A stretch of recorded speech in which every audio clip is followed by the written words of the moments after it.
എല്ലാ മാന്യ പ്രേക്ഷകർക്കും നമസ്കാരം. ഞാനിന്ന് മോഹൻലാൽ എന്ന അഭിനേതാവായിട്ടല്ല ഇവിടെ ഇരിക്കുന്നത്. കേരളത്തിൻ്റെ ജനനായകൻ, പ്രിയപ്പെട്ട കേരള സംസ്ഥാന മുഖ്യമന്ത്രി ശ്രീ പിണറായി വിജയൻ അവർകളുമായി നിങ്ങൾക്കായി അല്പനേരം സംസാരിക്കാൻ വേണ്ടിയാണ്. CPM-ൻ്റെ അനിഷേധ്യ നേതാവെന്ന നിലയ്ക്ക് ലോകം അറിയപ്പെടുന്ന ഒരു നേതാവ്. പക്ഷേ പിണറായി വിജയൻ എന്ന വ്യക്തി അതിലപ്പുറം പലതാണ്. നമ്മൾ പലർക്കും അറിയാത്ത ഒരു മഹാ വ്യക്തിത്വം. സ്കൂളിൽ പഠിക്കുമ്പോൾ അന്യായമായ കടത്തുകൂലി വർധനയ്ക്കെതിരെ ഒറ്റയാൽ പ്രതിഷേധം നടത്തിയ വിപ്ലവകാരിയുടെ അധികം ആർക്കും അറിയാത്ത ചില വശങ്ങളുണ്ട്. ആക്ഷൻ സിനിമകൾ, സ്റ്റണ്ട് സിനിമകൾ ഇഷ്ടപ്പെടുന്നൊരു സഹൃദയൻ. രാമായണം വായിച്ചു കേട്ട് ഭൂതപ്രേതാദികളിലുള്ള അന്ധവിശ്വാസം മാറ്റിയെടുത്ത ഒരു ബാല്യം. അമ്മയുമായി സവിശേഷമായ ഒരടുപ്പം പുലർത്തിയ മകൻ. കാർക്കശ്യത്തിൻ്റെ പുറന്തോടിന് പിന്നിൽ മറിഞ്ഞിരിക്കുന്ന ഫലിതപ്രിയനായ ഒരു ആസ്വാദകൻ. അങ്ങനെ കേരളത്തിൻ്റെ പിണറായി സഖാവിനെ പറ്റി നാം അറിയാത്ത പലതും എനിക്ക് അദ്ദേഹത്തോട് ചോദിക്കണമെന്നുണ്ട്, നിങ്ങൾക്ക് വേണ്ടി. അതിനു മുമ്പേ ബഹുമാനപ്പെട്ട പിണറായി വിജയൻ അവർകളെ ഈ അഭിമുഖത്തിലേക്ക് ഔപചാരികമായി ഞാൻ സ്വാഗതം ചെയ്യട്ടെ. നമസ്കാരം സർ. നമസ്കാരം. ഇങ്ങനൊരു അഭിമുഖം എൻ്റെ സ്വപ്നത്തിൽ പോലും ഉണ്ടായിരുന്നതല്ല. അതുകൊണ്ട് തന്നെ അതിൻ്റെ ഒരു ത്രില്ലിലും എന്നാൽ സംഘർഷത്തിലുമാണ് ഞാൻ. അഭിനേതാവായാണ് ഞാൻ സാധാരണ ക്യാമറയ്ക്ക് മുന്നിലെത്തുന്നത്. ഇപ്പോൾ അങ്ങേ അഭിമുഖം ചെയ്യുക എന്ന ദൗത്യവുമായി ക്യാമറയ്ക്ക് മുന്നിലിരിക്കുമ്പോൾ എനിക്കും അതേറെ പുതുമയുള്ള ഒരു അനുഭവമായി മാറുകയാണ്. അങ്ങേപ്പോലെ ഒരു മഹാനേതാവിനെ അഭിമുഖീകരിക്കുമ്പോൾ എങ്ങനെ തുടങ്ങണം, എവിടെ തുടങ്ങണം എന്നാലോചിക്കുന്നതിനിടയിലാണ് ഞാൻ അങ്ങേ ആദ്യം കണ്ടത് എന്നോർത്ത് നോക്കിയത്.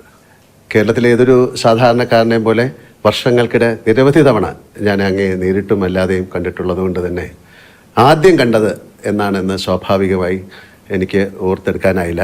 എന്തായാലും ഒരു 30 വർഷത്തെ ബന്ധമെങ്കിലും ഉണ്ടാകും. പക്ഷെ അവസാനം കാണുന്നത് ഇപ്പോഴാണ്, അതെനിക്കറിയാം. സാർ, നമുക്ക് വളരെ ലഘുവായ രീതിയിൽ നമുക്ക് ഈ അഭിമുഖം അല്ലെങ്കിൽ അഭിമുഖ സംഭാഷണം തുടങ്ങാം. ഞാനൊരു പാട്ടിൻ്റെ 4 വരി പാടാം. അതിൻ്റെ പുറകിൽ ഒരു ഉദ്ദേശമുണ്ട്, അത് ഞാൻ പിന്നെ പറയാം. ഇത് ഞാൻ അങ്ങേക്ക് നൽകുന്ന ഒരു ആദരമാണ്. പാടട്ടെ? കേരളം കേരളം കേളി കൊട്ടുയരുന്ന കേരളം, കേളി കദംബം പൂക്കും കേരളം, കേരകേളി സദനമാം എൻ കേരളം. എൻ്റെ കേരളം, അങ്ങയുടെ കേരളം, നമ്മുടെ കേരളം.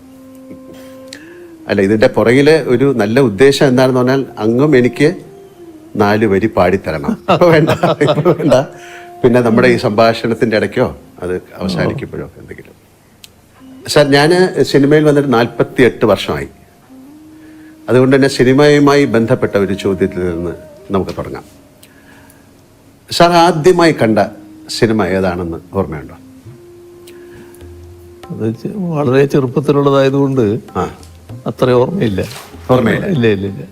അത് നാട്ടിൽ വെച്ചായിരിക്കും കണ്ടില്ലേ? അതെ, അന്ന് ചെറിയ ടാക്കീസുകൾ നാട്ടിലുണ്ടാവുമല്ലോ, അതിന്റെ ഭാഗമായിട്ട് കണ്ടതാണ്. ഉത്തര കേരളത്തിലെ ഒരു നാട്ടിൻ പുറത്ത് ജനിച്ചു വളർന്ന ആളാണ് സാറ്. അപ്പോൾ അതുകൊണ്ട് തന്നെ അങ്ങയുടെ കുട്ടിക്കാലം എങ്ങനെയായിരുന്നു? അങ്ങേക്ക് സഹോദരി സഹോദരന്മാരുണ്ടായിരുന്നോ? അതിനെക്കുറിച്ചൊന്നും. എനിക്ക് 2 സഹോദരന്മാരാണ് ഉണ്ടായത്. പക്ഷേ എൻ്റെ അമ്മ പ്രസവിച്ചത് 14ാമത്തെ കുട്ടിയാണ് ഞാൻ. ബാക്കിയുള്ളവരൊക്കെ മരണപ്പെട്ടു പോയിരുന്നു ചെറിയ പ്രായത്തിൽ തന്നെ. പിന്നെ 2 സഹോദരങ്ങൾ, മൂത്തവർ എനിക്കുണ്ടായിരുന്നു. അങ്ങനെ 3 പേരാണ് ഞങ്ങൾ ഉണ്ടായത്. അമ്മയും അച്ഛനും ഒക്കെ ഈശ്വര വിശ്വാസികളായിരുന്നു. സന്ധ്യാനാമമൊക്കെ ചൊല്ലാറ് പതിവുണ്ടായിരുന്നു.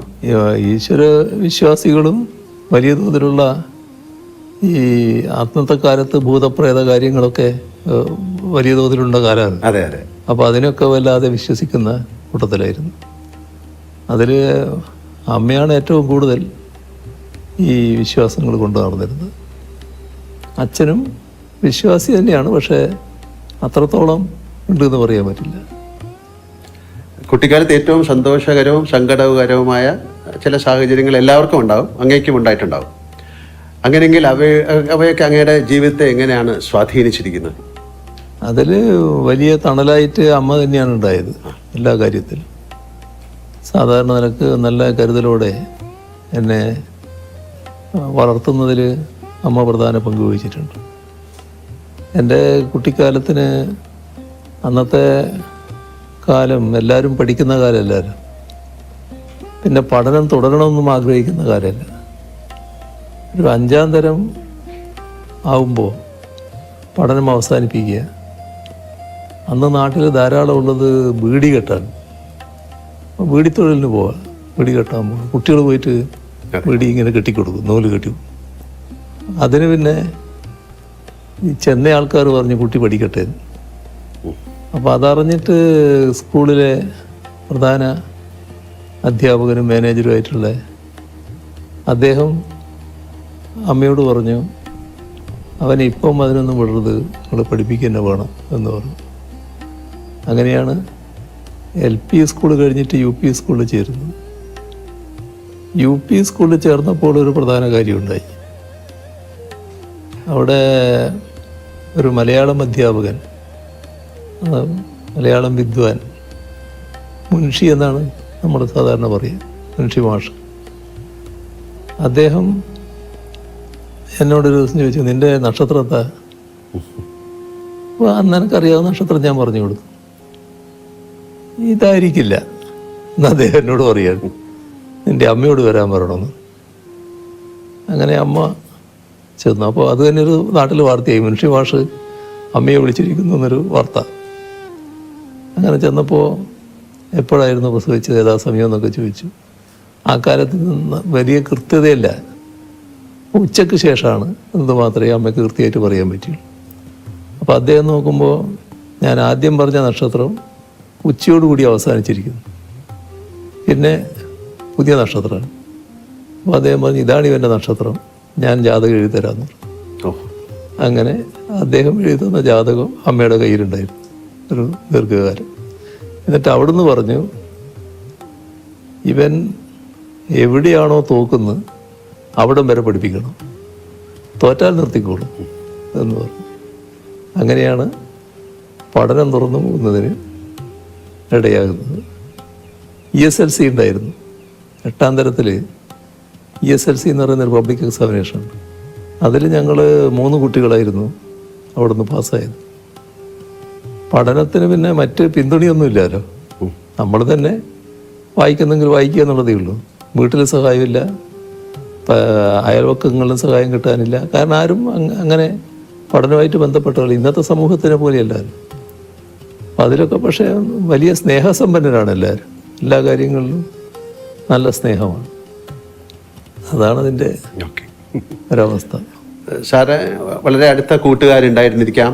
അങ്ങ് പഠനത്തിൽ മാത്രമാണോ അതോ കളികളിലും കായിക മികവിലും ഒക്കെ ഉണ്ടായിരുന്നോ, അതോ വായനയോ കലാപ്രവർത്തനം അങ്ങനെ എന്തെങ്കിലും പറയാനുണ്ടോ? ചെറുപ്പകാലത്ത് എല്ലാവരും കളിക്കുമല്ലോ, ഇന്നത്തെ പോലെ എല്ലാവരും എല്ലാ കളിയും വന്ന് പിന്നെ കുട്ടികൾ വലിയ കളിയല്ലേ സാധാരണ. ആ കളികളിലൊക്കെ ഞാനും ഉണ്ടായിരുന്നു. അതിൽ പ്രധാനം ഒന്ന് ഫുട്ബോളായിരുന്നു. പിന്നെ കുറച്ച് കഴിഞ്ഞപ്പോൾ നാട്ടിലൊരു വലിയ ബാഡ്മിൻ്റൺ ടൂർണമെൻ്റ് നടന്നു. ആ ടൂർണമെൻറ്റ് കണ്ടപ്പോൾ നമുക്കൊരു ചെറിയ കുട്ടികളാണല്ലോ, ഒരു ആവേശം. അപ്പോൾ എൻ്റെ അടുത്ത സുഹൃത്തുക്കളുണ്ട്, നാണു, രാജൻ എന്ന് പറഞ്ഞ 2 പേര്. ഞങ്ങളെല്ലാം കൂടി ഒരു കളി തുടങ്ങി. അപ്പോൾ അതിന് ബാറ്റില്ല. അപ്പോൾ ഓലയുടെ അടിഭാഗമില്ല, അതിൻ്റെ മടൽ ഇങ്ങനെ കുറച്ച് വീതി ഉണ്ടാവും, അത് വെച്ചിട്ടായി കെട്ടിയ ബോളിൽ കളി. കുറച്ച് നാൾ കഴിഞ്ഞപ്പോൾ പിന്നെ ബാറ്റിൽ കളിയായി. അങ്ങനെ ബാഡ്മിൻ്റൺ പിന്നെ ഞങ്ങൾ കളിക്കുകയായിരുന്നു, നല്ലതുപോലെ കളിക്കുമായിരുന്നു. അവരൊക്കെ സ്റ്റേറ്റിൽ നല്ലതുപോലെ കളിച്ചവരാണ്. ഈ നാണു എന്ന് പറയുന്ന ആൾ സ്റ്റേറ്റിന് റെഫറി ആയിട്ടൊക്കെ പിന്നീട് കുറേ കാലം പോയതാണ്. അങ്ങനെ ബാഡ്മിൻ്റണും കൂടി കളിക്കുകയായിരുന്നു. രാഷ്ട്രീയത്തിന് പുറത്ത് അങ്ങേക്ക് വലിയൊരു സൗഹൃദ വലയമുണ്ടല്ലോ. അടുത്തിരുന്ന തമാശ പറയാൻ സ്വാതന്ത്ര്യമുള്ള സുഹൃത്തുക്കളുണ്ടോ? അവരോടൊപ്പം സമയം ചെലവഴിക്കാൻ അങ്ങേക്ക് സാധിക്കാറുണ്ടോ? ഇപ്പം അതിന് കുറേ വിഷമമുണ്ട്. എന്നാലും എൻ്റെ പഴയകാല സുഹൃത്തുക്കൾ ഇപ്പോഴും സുഹൃത്തുക്കളായിട്ട് നിൽക്കുന്നുണ്ട്. അവർ എപ്പോഴും കാണും. പിന്നെ മിക്കവാറും ചെല്ലുമ്പോൾ എൻ്റെ കൂടെ ഉണ്ടാവും. അങ്ങനെയൊക്കെയാണ്. അവർ ചിലരെല്ലാം അങ്ങ് പോയി, എന്നാലും ഉള്ളവർ ഇപ്പോഴും ഉണ്ട് നല്ല നിലക്ക്. സാർ, ഒരു നടൻ അല്ലെങ്കിൽ ഞാൻ താരസംഘടനയുടെ ഭാരവാഹിയായിരുന്നു. അങ്ങനെ നിലകളിൽ അങ്ങേ പലതവണ ഞാൻ അടുത്തിടപഴകാനുള്ള ഭാഗ്യം എനിക്കുണ്ടായിട്ടുണ്ട്. അപ്പോൾ എല്ലാം ഞാൻ ശ്രദ്ധിച്ചിട്ടുള്ള ഒരു കാര്യം, ഏതാണ്ട് സാറിന് 30 വർഷം മുമ്പായിരിക്കാം കാണുന്നത്. അന്നും ഇന്നും അങ്ങയുടെ പെരുമാറ്റത്തിലോ രൂപഭാവാദികളിലോ യാതൊരു മാറ്റവും ഉണ്ടായിട്ടില്ല എന്നതാണ്. അത് എങ്ങനെയാണ് സാധിച്ചെടുക്കുന്നത്? കാര്യം ഒരുപക്ഷെ അങ്ങ് പാർട്ടി പ്രവർത്തകനായിരിക്കുമ്പോഴോ അല്ലെങ്കിൽ മന്ത്രിയായതും പിന്നെ മുഖ്യമന്ത്രിയായിരിക്കുമ്പോഴെല്ലാം അങ്ങയുടെ ഇടപെടൽ ഒരുപോലെ തന്നെയാണ്. നല്ല ഒരു കരുതലുള്ളതുപോലെ ഞങ്ങൾക്ക് ഫീൽ ചെയ്യും. സാധാരണ മനുഷ്യരുടെ കാലം ചെല്ലുമ്പോൾ അവരുടെ പദവികൾക്കും വളർച്ചയ്ക്കും ഒത്ത് പല മാറ്റങ്ങളും കാണാറുണ്ട്. പക്ഷെ അങ്ങയിൽ ഞാനിതൊന്നും കണ്ടിട്ടില്ല എന്നുള്ളത് വളരെ സത്യമായ ഒരു കാര്യമാണ്. ഒന്ന് നമ്മൾ കാണുന്നത്, നമ്മൾ ഏത് സ്ഥാനത്തിരിക്കുന്നതായാലും ഒരു പ്രത്യേക നിയോഗത്തിൻ്റെ ഭാഗമാണെന്ന് കാണേണ്ടതേ ഉള്ളൂ. എപ്പോഴും അവിടുന്ന് മാറേണ്ടതായിട്ട് വരാം. ആ ഒരു ധാരണ നമ്മുടെ ഉള്ളിലുണ്ടാവണം. ആ മാറ്റത്തെ പൂർണ്ണമായിട്ട് ഉൾക്കൊള്ളാൻ നമുക്ക് സാധിക്കണം. ഇപ്പോൾ മാറണം എന്ന് പറഞ്ഞാൽ ആ മാറുമ്പോൾ ഒരു പ്രയാസവും ഉണ്ടാകരുത്. അതാണ് നമുക്ക് ഏറ്റവും പ്രധാനം. ഞാൻ വൈദ്യുതി മന്ത്രിയായിട്ടാണല്ലോ മന്ത്രിസഭ പ്രവർത്തനം ആരംഭിക്കുന്നത്. അപ്പോൾ എൻ്റെ കുട്ടികൾ ചെറിയ മക്കളാണെന്ന്. വൈദ്യമന്ത്രി സ്ഥാനം ഒഴിഞ്ഞ് ഇവിടെ തന്നെയായിരുന്നു, ഇൻഡസ്ട്രി ആയിരുന്നു. നേരെ നിങ്ങൾ വന്നിട്ടുണ്ട്, ഞാൻ താമസിച്ച വാടക വീട്ടിൽ, ആ വാടക വീട്ടിലേക്ക് മാറി. ഒരു പ്രയാസവും കുട്ടികൾക്ക് പോലും ഉണ്ടായില്ല. നല്ല എന്താണോ, അപ്പം നമ്മൾ എന്താണോ ഉള്ളത് അതുകൊണ്ട് ജീവിക്കാനും അതിൽ സന്തോഷിക്കാനും അതിൻ്റെ ഭാഗമായി മാറാനും കഴിയണം. എനിക്ക് അങ്ങനെയൊരു നിലയാണ് എപ്പോഴും ഉള്ളത്. വല്ലാതെ എന്തെങ്കിലും മോഹിക്കുന്ന കാര്യമില്ല. അതിൻ്റെ ഭാഗമായിട്ട് എപ്പോഴും സംതൃപ്തനാണ് ഞാൻ. ഇത് ബോധപൂർവം നിലനിർത്തുന്നതാണോ അതോ സ്വാഭാവികമായി സംഭവിച്ചാണോ അതോ കുട്ടിക്കാലത്ത് അമ്മയുടെ ആ ഒരു കരുതൽ അന്നത്തെ കുടുംബത്തിൻ്റെ ഒക്കെ ഒരു പശ്ചാത്തലത്തിൽ സംഭവിച്ചായിരിക്കും? അതെനിക്ക് തോന്നുന്നത് ചെറുപ്പത്തിൻ്റെ ഒരു സ്വാധീനമുണ്ട് അതിൽ. ഈ ചെറുപ്പത്തിൽ ധാരാളം ഈ മറ്റ് കഥകൾ വായിക്കുമായിരുന്നു. അമ്മയ്ക്ക് വായന അറിയില്ലെങ്കിലും പഴയ തച്ചോളി പാട്ടൊക്കെ അമ്മയ്ക്ക് നല്ലോണം അറിയാം. അങ്ങനെയുള്ള പാട്ടുകൾ എനിക്ക് പാടിത്തരുമായിരുന്നു. എന്നാൽ ഞാൻ വായന പഠിച്ചതിന് ശേഷം രാമായണം, കൃഷ്ണപ്പാട്ട്, ഭാരതം അങ്ങനെയൊക്കെയുള്ളത് അമ്മയ്ക്ക് വായിച്ചു കൊടുക്കുമായിരുന്നു. അപ്പോൾ ആ വായനയിലൂടെ അന്ന് എന്നിലേക്ക് വന്നിട്ടുള്ള ചില ആശയങ്ങളുണ്ടാകും. അതെന്നെ സ്വാധീനിച്ചിട്ടുണ്ടാകും എന്നാണ് തോന്നുന്നത്. ഒരു സന്യാസ ജീവിതത്തിൻ്റെ ചില അംശങ്ങൾ ചിലപ്പോൾ നമ്മുടെ മനസ്സിലുണ്ടാകാനിടയുണ്ടാവും. അതുകൊണ്ടായിരിക്കാം മറ്റു മോഹങ്ങൾ അധികം ഇല്ലാതെ വരുന്നത്. വലിയ കർക്കശക്കാരൻ എന്നൊരു പേരുണ്ടത്. അല്ല, അതുകൊണ്ട് ചോദിച്ചാണ്. പക്ഷെ അപ്പൊ എൻ്റെ കണ്ടെത്തലുകൾ ശരിയായിരുന്നു എന്ന് ഞാൻ വിശ്വസിക്കുന്നു. സാറ് സ്കൂൾ ആ സമയത്തൊക്കെ അല്ലെങ്കിൽ കോളേജിലൊക്കെ നാടകങ്ങളിലും വല്ലതും അഭിനയിച്ചിട്ടുണ്ടോ? നാടകത്തിൽ അഭിനയിച്ചിട്ടില്ല, പക്ഷെ ഞാൻ കഥാപ്രസംഗം നടത്തിയിട്ടുണ്ട്. ആണോ? UP സ്കൂളിൽ പഠിക്കുമ്പോൾ എന്നോടൊരു മാഷ് പറഞ്ഞു കഥാപുസ്തകം നടത്തണം. അങ്ങനെ ഞാനൊരു കഥാപുസ്തകം നടത്തിയിട്ടുണ്ട്. അതിൽ പാട്ടുകളൊക്കെ പാടണ്ടേ? പാടണം, പാട്ടൊക്കെ പാടും. പിന്നെ പാട്ട് പാടണേ. പിന്നെ അത് അതെ ജാലവിദ്യ, മാജിക്. അതായത് ഒരു നൂലിന്മേലൊരു ചോക്ക് കിട്ടും. ചോക്കല്ലേ എഴുതുന്നത്? ആ ചോക്ക് കെട്ടിയിട്ട് ഇങ്ങനെ പിടിക്കും. എന്നിട്ട് ഈ നൂലങ്ങോട്ട് കത്തിക്കും. കത്തിയാലും ചോക്ക് വീഴില്ല. അപ്പോൾ അതിൻ്റെ വിദ്യ എന്താണെന്ന് പറഞ്ഞാൽ ഈ നൂല് പലവട്ടം ഉപ്പുവെള്ളത്തിൽ മുക്കി ഉണക്കുക. അങ്ങനെ ഉണക്കിയെടുത്തിട്ട് കത്തിച്ചാൽ ആ ചാരം അങ്ങനെ തന്നെ നിൽക്കും, വീണുപോകാതെ, ചോക്ക് വീണുപോകാതെ. ഇതാണ് ഒരു ജാലവിദ്യ. മറ്റേ ഒരു കഥാപ്രസംഗം ഞാൻ നടത്തിയിരുന്നു. ഒരു വലിയ ആൽമരത്തിൻ്റെ താഴെ ഒരാൾ കിടന്ന് ഉറങ്ങുന്ന, അദ്ദേഹത്തിൻ്റെ തലയിൽ നെറ്റിയിലൊരു ചെറിയ അതിൻ്റെ കായ വന്ന് വീഴുന്നു. അപ്പോൾ ഈ കായല്ല തെങ്ങിൻ്റെ തേങ്ങ പോലത്തെ ആണെങ്കിൽ എൻ്റെ കഥ എന്താകുമായിരുന്നു എന്ന് പറയുന്നത്. അപ്പോൾ പ്രകൃതിയുടെ ഒരു പ്രത്യേകത കാണിക്കുന്ന ഒരു കഥയായിരുന്നു അത്. ഓക്കെ, അപ്പം നമുക്ക് പാട്ട് ഇപ്പം വേണ്ടല്ലേ, കുറച്ച് കഴിഞ്ഞിട്ടാകാം അല്ലേ? എപ്പോഴെങ്കിലും ഒരു എഴുത്തുകാരനാവണമെന്ന് ആഗ്രഹിച്ചിട്ടുണ്ടോ? അത്തരത്തിൽ എന്തെങ്കിലും അങ്ങ് എഴുതിയിട്ടുണ്ടോ? അല്ലെങ്കിൽ എന്തെങ്കിലും അങ്ങനെ കുത്തിക്കുറിക്കുക എന്ന് ചോദിക്കുന്നത് ശരിയല്ല, അങ്ങനെ എന്തെങ്കിലും അങ്ങ് എഴുതിയിട്ടുണ്ടോ? എഴുത്ത് വിശദമായിട്ട് എഴുതിയിട്ടില്ല, പക്ഷെ പിന്നീടുള്ള രാഷ്ട്രീയ ജീവിതത്തിൽ പല കാര്യങ്ങളും എഴുതേണ്ടി വരുമല്ലോ, അങ്ങനെയുള്ള കാര്യങ്ങളൊക്കെ ഞാൻ എഴുതിയിട്ടുണ്ട്. രാഷ്ട്രീയ അങ്ങയുടെ ഒരു ആത്മകഥ അങ്ങനെ എന്തെങ്കിലും എഴുതണമെന്ന ഒരു ആഗ്രഹമുണ്ടോ? അതൊന്നും ഇതിൻ്റെ ഇടക്ക് അതിനെപ്പറ്റി ഒരു ആലോചനയും ഉണ്ടായിട്ടില്ല. എന്നാൽ പിന്നെ ചിലരൊക്കെ അതിനു വേണ്ടി ഒരു ശ്രമം ആരംഭിച്ചിട്ടുമുണ്ട്, പക്ഷെ അതൊന്നും പൂർണ്ണതയിലെത്തിയിട്ടില്ല. എൻ്റെ വീട്ടിൽ വലിയൊരു ലൈബ്രറി ഉണ്ടെന്ന് എനിക്കറിയാം. തിരക്കുകൾക്കിടയിൽ അങ്ങേക്ക് വായിക്കാൻ സമയം കിട്ടാറുണ്ടോ? ഇപ്പോഴത്തെ പ്രശ്നം വല്ലാത്ത പ്രശ്നമാണ്. ഇപ്പോൾ വായനക്കൊക്കെ വല്ലാത്ത സമയം കുറയാണ്. മറ്റ് വായന എനിക്കൊരു നല്ല രസമായിരുന്നു, നല്ല രീതിയിൽ വായിക്കാൻ പറ്റുമായിരുന്നു. പക്ഷെ ഇപ്പം അങ്ങനെ വായിക്കാൻ അധിക സമയം കിട്ടുന്നില്ല. അപ്പം അങ്ങേ ഏറ്റവും കൂടുതൽ സ്വാധീനിച്ച പുസ്തകങ്ങളുണ്ടാവും, അത് ഏതെങ്കിലും ഒരു പുസ്തകത്തിൻ്റെ പേര് പറയാമോ? അതിൽ ഞാൻ വായിക്കുന്ന ഘട്ടത്തിൽ ഏറ്റവും കൂടുതൽ സ്വാധീനിച്ച പുസ്തകങ്ങളിൽ ഒന്ന് ടോൾസ്റ്റോയുടെ അന്നാ കരീന തന്നെയാണ്. വലിയ ഹൃദയത്തെ ഏറ്റവും അധികം ബന്ധിപ്പിക്കുന്ന, മനസ്സിനെ ബന്ധിപ്പിക്കുന്ന ഒരു കഥ തന്നെയാണെന്ന് പറയാം. പിന്നെ വിക്ടർ ഹ്യൂഗോൻ്റെ കഥയും പാവങ്ങൾ, അത് വളരെയധികം വലിയ തോതിൽ നമ്മളെ ജീവിതത്തെ രൂപപ്പെടുത്താൻ തന്നെ സഹായിക്കുന്ന ഒന്നായിരുന്നു. നമ്മളെ നാട്ടിലെടുത്താൽ തകഴിയുടെ കയർ ഒരു കാലഘട്ടത്തിൻ്റെ തന്നെ ഒരു ചിത്രീകരണമായിരുന്നു. അങ്ങനെയുള്ളതൊക്കെ ആ കാലത്ത് നല്ലോണം വായിക്കാൻ പറ്റിയിരുന്നു. കവിതകളും വായിക്കുക. ഇതെല്ലാം ഒരു പുതിയ അറിവാണ് ആൾക്കാർക്ക്, അതുകൊണ്ടാണ് ചോദിക്കുന്നത്. അതായത് പിണറായി വിജയൻ എന്നാൽ വലിയൊരു കടുപ്പക്കാരനാണ്, ചിരിക്കാത്ത ആളാണ് എന്നൊരു ധാരണ പുറത്തുണ്ട്. എന്നാൽ അടുത്ത പരിചയമുള്ളവർക്ക് നേരെ മറിച്ചുള്ള അഭിപ്രായമാണ്. ഈ പ്രകൃതം സ്വയം എടുത്തണിഞ്ഞതാണോ, അതോ ഈ കടുപ്പക്കാരനെന്ന ഇമേജ് മാറ്റണമെന്ന് എപ്പോഴെങ്കിലും തോന്നിയിട്ടുണ്ടോ, അതോ ആളുകൾ തന്നെ അത് തിരിച്ചറിയട്ടെ എന്നാണോ നിലപാട്? അത് ബ്രാൻഡ് ചെയ്യപ്പെടുന്നതാണ്. കാരണം ഞാനൊരു ഇടതുപക്ഷ പ്രവർത്തകൻ, പ്രത്യേകിച്ച് CPIM-ൻ്റെ ഒരു പ്രധാനി എന്നൊക്കെയുള്ള നിലയിൽ വരുമ്പോൾ അതിലൊരു സാധാരണയിൽ നിന്നൊരു വ്യത്യസ്തനാണ് എന്ന് കാണിക്കൽ നമ്മുടെ ചില ആളുകൾക്ക് വലിയ താല്പര്യമുണ്ടായിരുന്നു. അതിൻ്റെ ഭാഗമായിട്ട് ഒരു മനുഷ്യന് പല ഭാവങ്ങളുണ്ടാവുമല്ലോ, അതിലേതെങ്കിലും ക്ഷോഭിച്ച ഭാഗമുണ്ടെങ്കിൽ അതായിരിക്കും കൊടുക്കുന്ന ചിത്രങ്ങൾ. അപ്പോൾ മറ്റ് സന്തോഷത്തിൻ്റെ നിമിഷങ്ങൾ അവരുടെ കയ്യിലുണ്ടാവും, പക്ഷെ അത് കൊടുക്കേണ്ടതില്ല എന്ന് അവർ വെക്കും.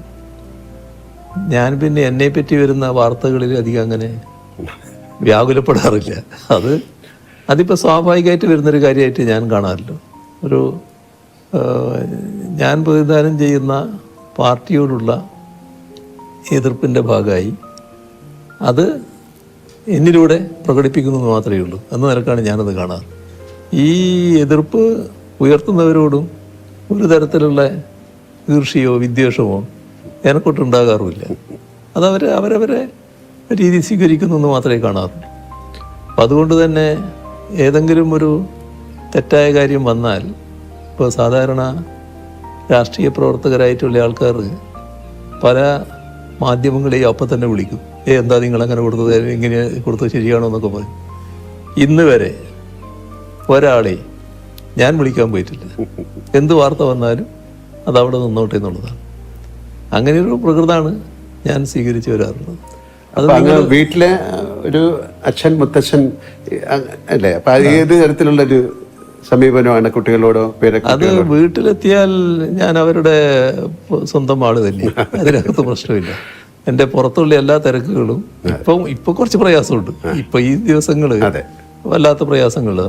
അതുവരെയുള്ള കാലം എടുത്താൽ വീട്ടിലെത്തിയാൽ ഞാൻ വീട്ടിൻ്റെ ഒരാളായിട്ട് അങ്ങ് മാറുകയാണ്. അതിന് ഒരു പ്രശ്നം ഉണ്ടാകാറില്ല. അത് കുട്ടികൾക്കും ഉണ്ടാകാറില്ല, വേറെ കുട്ടിക്കും ഒന്നും ഉണ്ടാകാറില്ല. അങ്ങനെയൊരു അവസ്ഥയാണ്. സാർ, ഇന്നത്തെ തലമുറയിലെ കുട്ടികൾക്ക് പഴയ കാലത്തെ അപേക്ഷിച്ച് ഒരുപാട് അവസരങ്ങളുണ്ട്. ഈ സ്മാർട്ട് ഫോണ്, ആർട്ടിഫിഷ്യൽ ഇൻ്റലിജൻസ് അതൊക്കെ വന്നതോടുകൂടി അറിവ് സമ്പാദിക്കാൻ ഒരുപാട് വഴികളുണ്ട്. പഴയ കാലം പോലല്ല. എങ്കിലും പുതിയ തലമുറ നേരിടുന്ന ഭയങ്കരമായ സമ്മർദ്ദങ്ങളുണ്ട്. ആ സമ്മർദ്ദങ്ങൾ വലുതാണ്. അവരോടൊരു ഒരു ഒരു മുത്തശ്ശൻ എന്ന നിലയിൽ എന്താണ് അങ്ങേക്ക് പറയാനുള്ളത്?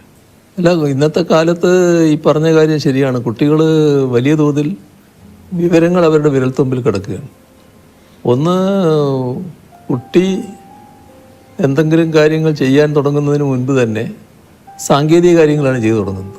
ഈ ഫോണും മറ്റും ആയിട്ട് ബന്ധപ്പെട്ടുള്ള കാര്യങ്ങൾ. അപ്പോൾ ഫോണും മറ്റും വെച്ചുകൊണ്ടുള്ള ഒരുപാട് അത്ഭുതങ്ങൾ കാണിക്കുന്നവരാണ് നമ്മുടെ കുട്ടികൾ. പക്ഷെ അതിൽ ആ ലോകം വളരെ വലുതാണ്. എന്നാൽ അതിനകത്തുള്ള ചതിക്കുഴികളുണ്ട്. ആ ചതിക്കുഴികൾ തിരിച്ചറിയാൻ പറ്റണം. അപ്പോൾ അതിന് ചിലപ്പോൾ ചെറിയ കുട്ടികൾക്ക് എല്ലാ വഴിയും തിരിഞ്ഞു എന്ന് വരില്ല. അപ്പോൾ ഒന്നും അച്ഛനമ്മമാരിൽ നിന്നും മറച്ചു വെക്കാതിരിക്കുക എന്നുള്ളതാണ് ഏറ്റവും പ്രധാനം. സ്വകാര്യമായിട്ട് ചെയ്യാതിരിക്കുക. താൻ കാണുന്നത് സ്വകാര്യമായിട്ട് കാണണം എന്ന നിർബന്ധമില്ലാതിരിക്കുക. അമ്മയോ അച്ഛനോ കാണുന്നതിന് ഒരു തടസ്സമില്ലാതിരിക്കുക. അങ്ങനെയൊരു നില വന്നാൽ കുട്ടിക്ക് തന്നെ എന്താണ് കാണാവുന്നത് കാണാത്തത് എന്നതിനെ പറ്റിയൊരു ധാരണയുണ്ടാക്കാൻ ഇടയാകും. അപ്പോൾ അച്ഛൻ്റെയും അമ്മയുടെയും ഭാഗത്ത് അച്ഛൻ്റെയും അമ്മയുടെയും ശ്രദ്ധയിൽപ്പെടാത്ത കാര്യങ്ങൾ അത് മറച്ചു വെച്ചുകൊണ്ട് ചെയ്യുന്നൊരു നില ചെറുപ്രായത്തിൽ സ്വീകരിക്കാതിരിക്കുക എന്നുള്ളതാണ് ഏറ്റവും പ്രധാനം. ഇപ്പം അങ്ങേ കാണാൻ വരുന്നവരെ സ്വീകരിക്കുന്നതിലും അവർക്ക് ഭക്ഷണം നൽകുന്നതിലും അങ്ങ് കാട്ടുന്ന വലിയ ആതിഥേയ മര്യാദ ഞാൻ പലപ്പോഴും കണ്ടിട്ടുണ്ട്. അത് മാതൃകയാക്കാൻ ഞാൻ പലരോടും പറഞ്ഞിട്ടുണ്ട്. ഈ ഒരു ശീലം അമ്മയിൽ നിന്നാണോ കിട്ടിയത്, അല്ലെങ്കിൽ കുടുംബ പശ്ചാത്തലത്തിൽ നിന്നാണോ കിട്ടിയത്? അത് അമ്മയുടെ കയ്യിൽ നിന്ന് തന്നെയായിരിക്കണം അത് കിട്ടിയത്. കാരണം ഞങ്ങൾ കുട്ടികൾ കോളേജിലൊക്കെ പഠിക്കുമ്പോൾ പിന്നെ ചില സുഹൃത്തുക്കളോട് കൂടി വീട്ടിൽ ചെന്നാൽ വലിയ തോതിൽ സൗകര്യങ്ങളൊന്നും വീട്ടിലൊന്നും ഉണ്ടാവില്ല. പക്ഷെ ഉള്ളത് വെച്ച് പെട്ടെന്ന് തന്നെ അമ്മ അവർക്ക് എന്തെങ്കിലും കൊടുത്തിരിക്കും, വളരെ പെട്ടെന്ന് കാര്യങ്ങൾ ഉണ്ടാക്കിയിട്ട്. അങ്ങനെയൊരു രീതി ചെറുപ്പത്തിലേ കണ്ടുവന്നിട്ടുണ്ട്. അതിൻ്റെ ഒരു ഭാഗമായിരിക്കാമെന്നാണ് തോന്നുന്നു. അങ്ങേക്ക് പാചകം ഇഷ്ടമാണോ? ജീവിതത്തിൽ എപ്പോഴെങ്കിലും അങ്ങ് അടുക്കളയിൽ കയറിയിട്ടുണ്ടോ? പാചകം ഒരു കലയാണ്. ആ കലയിൽ ഞാൻ അത്ര വിദഗ്ധനല്ല. പക്ഷേ ഇടയ്ക്ക് ഞാൻ ചായ ഉണ്ടാക്കുമായിരുന്നു നേരത്തെ, ചായ കുടിക്കുന്ന കാലത്ത്. അത് ശീലിച്ചിരുന്നു. അതിനപ്പുറത്ത് ഇല്ല, ഒന്നിലേക്ക് കടക്കാൻ എനിക്ക് ധൈര്യം കിട്ടിയിട്ടില്ല. അപ്പം അങ്ങനെയാണെങ്കിൽ അങ്ങയുടെ പ്രിയപ്പെട്ട ഒരു ഭക്ഷണം എന്താണ്? ഞാൻ സാധാരണ പിന്നെ ഏത് ഭക്ഷണവും കഴിക്കുന്ന കൂട്ടത്തിലാണ്. പക്ഷേ ഇപ്പം അടുത്ത കാലത്തായിട്ട് ചില നിയന്ത്രണങ്ങൾ ഞാൻ തന്നെ വെക്കാറുണ്ട്. ഇന്ന് ചിലതേ കഴിക്കൂ, ചിലത് കഴിക്കില്ല എന്നൊക്കെ ഉള്ളത്. എന്നാൽ ഒരു ഭക്ഷണത്തോടും അപ്രിയമില്ല, ഒന്നും മാറ്റി നിർത്താറില്ല. എല്ലാം കഴിക്കുന്ന ഒരു കൂട്ടക്കാരനാണ് ഞാൻ. ഈ ചിലപ്പോൾ ഭാര്യ അല്ലെങ്കിൽ അമ്മ അങ്ങനെ ആരെങ്കിലും ഉണ്ടാക്കുന്ന ഭക്ഷണത്തിനോടായിരിക്കും കൂടുതൽ താല്പര്യം. അങ്ങനെയൊക്കെ അങ്ങനെ ഉണ്ടോ? എനിക്ക് തീർച്ചയായും അതാണ്. വീട്ടിലെ ഭക്ഷണമാണ് എനിക്ക് ഏറ്റവും താല്പര്യം. അതിൻ്റെ പ്രശ്നം എന്താ വെച്ചാൽ, വീട്ടിൽ നിന്ന് പുറത്തിറങ്ങി ഭക്ഷണം കഴിക്കുമ്പോൾ പലപ്പോഴും വീട്ടിലെ ഭക്ഷണത്തെ പറ്റി താരതമ്യപ്പെടുത്തി പോകും. അതെപ്പോഴും എനിക്ക് താല്പര്യം വീട്ടിലെ ഭക്ഷണം തന്നെയാണ്. അമ്മയെപ്പറ്റി നമ്മൾ ഒരുപാട് സംസാരിച്ചു. അമ്മ എന്നത് ഒരു കൺകണ്ട ദൈവമാണ്. അങ്ങയുടെ അമ്മയെപ്പറ്റി, ആ ആത്മബന്ധത്തെപ്പറ്റി അങ്ങേക്ക് എന്തെങ്കിലും കൂടുതൽ പറയാനുണ്ടോ?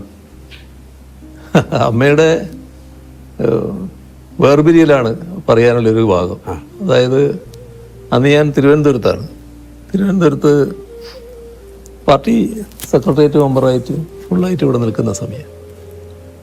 അപ്പോൾ ഒരു ദിവസം, എല്ലാ ദിവസവും വീട്ടിൽ നിന്ന് സംസാരിക്കും. ഒരു ദിവസം ഭാര്യ വിളിച്ചപ്പോൾ ചെറിയ സംസാരത്തിലൊരു വ്യത്യാസം പോലെ തോന്നി. അത് അമ്മയുടെ പിന്നെ ആരോഗ്യസ്ഥിതി പറയുമായിരുന്നു. നല്ല അവശതയുണ്ടായിരുന്നു അപ്പോൾ.